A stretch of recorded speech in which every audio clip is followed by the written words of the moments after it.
I fired my university in the master's degree because they claim to understand and want to promote and teach about sustainability when they know nothing about it, even though they're cards and they acknowledge that each other on their cards and their reputations and are experts on sustainability, and yet they would start crying probably in 10 minutes within a public debate with me on the subject.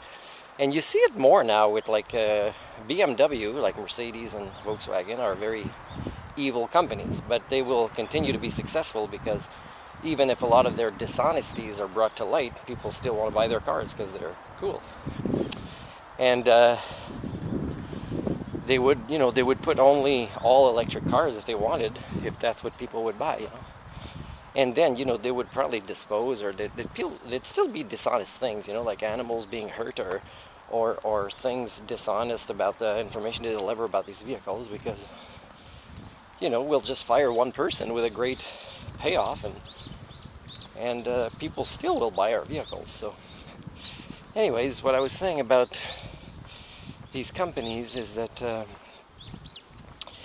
they exist because the norm, the 9 out of 10 nice people in society allow them to exist. So in Canada, I don't think we arrested any Volkswagen representatives, but they did in the United States. So over there, they will say that's not okay, in a way that in Canada, the hypocrisy is buried. So for example, I've always wanted to support the First Nations, but studying a few different cultures, Cowichan Valley, northern Nanaimo and Port Hardy, and northern Quebec near Temiskaming area,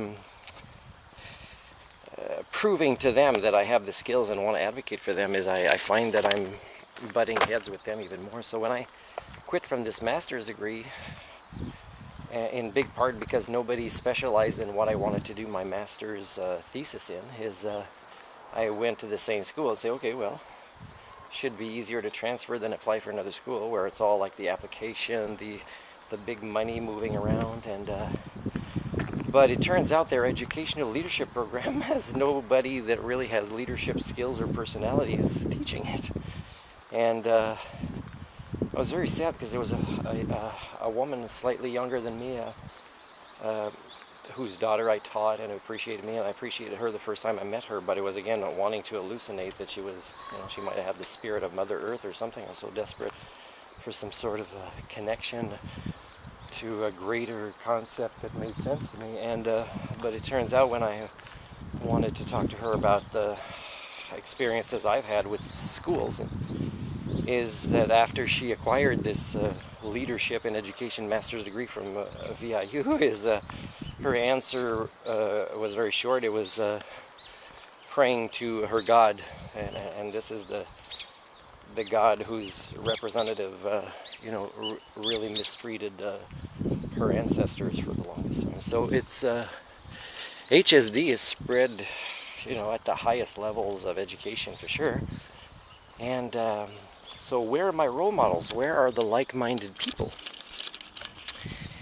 And I think I know now when I hallucinate, and I allow it, because it just charges me a little bit, and I think I'm good with the disappointments that my batteries don't get battery charged compared to jumping into a little bit of conscious hallucination that I know is something maybe I need, because it's been a tough few days before that.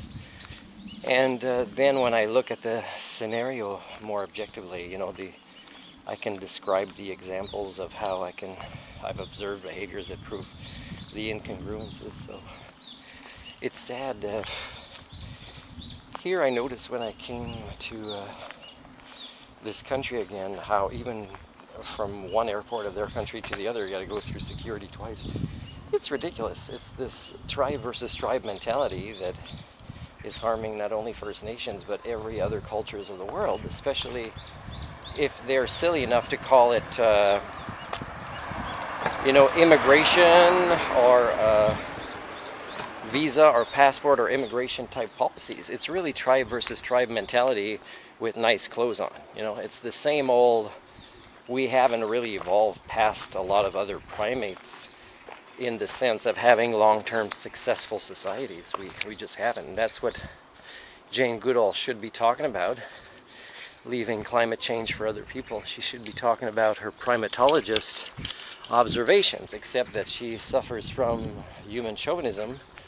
She wants to say how great we are because one or two people know how to do this out of billions, you know, and can role model it. But you know, that's just switching from false messiah to false messiah kind of thing, just as a way to disconnect from reality.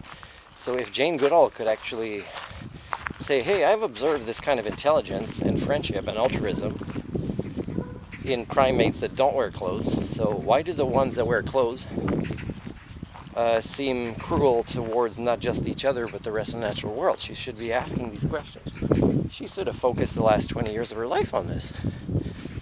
And I don't want to tell people what to do, but I mean, she already had a great reputation back then. She could have done a lot of good in this regard, because this is the priority over climate change. It's like, why do we continue to make it worse? You know, there's something wrong up here way before what we think we have to fix.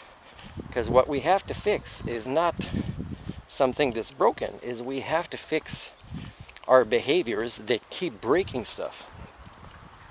Why do we keep wanting to break things and then say it's our job to fix it as if somebody else broke it, or we're so wise that we understand that much about planet Earth that we could anyways? We don't. So the thing that we can do is stop trying to save the salmon instead of doing the right thing, which is stop harming the salmon. It's not our job to save the salmon, people. It's our job to stop harming the salmon. That's really what it's all about.